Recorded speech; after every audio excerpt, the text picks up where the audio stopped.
I feel like having a regular practice helps me to stay present in the heart, in this intuitive.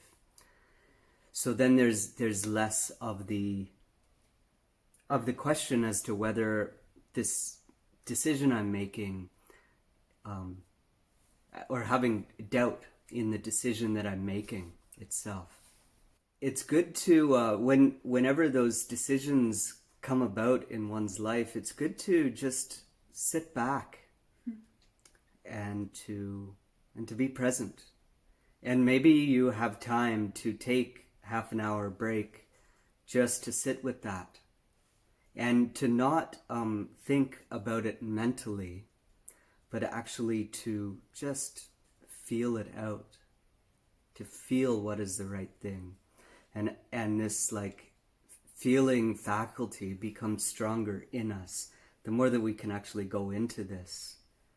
I know at one point in my own practice, I just couldn't understand what was meant by intuition.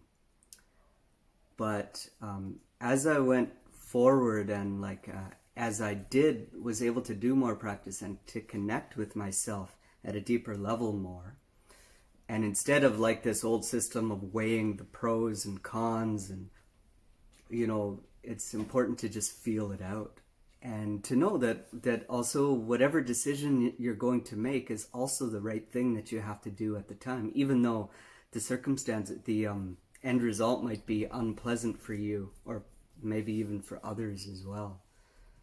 There isn't really always the right formula. There's the right formula for you. So. Yeah, I'll just add, I completely agree with taking time.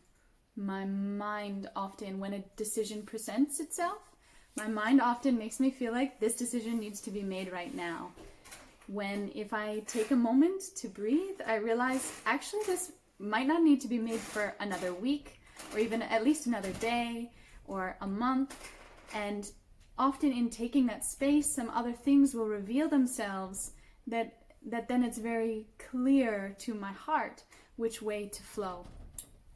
And another thing that I'll just add on top of this is the mind always makes things very complicated, but the heart, it's very simple.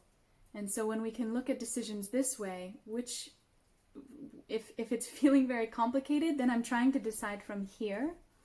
And if it's feeling very simple and like natural, then I'm flowing from intuition and from my heart. And this doesn't mean that the heart can't take into consideration it wouldn't be smart to go on a vacation to Florida right now. The heart just won't even consider something that like lust and desire may take us in that direction, but the heart, it has its own wisdom, and I might even say the ultimate wisdom. So the more we can come to this place and trust this place, decisions become easier and easier. Mm-hmm.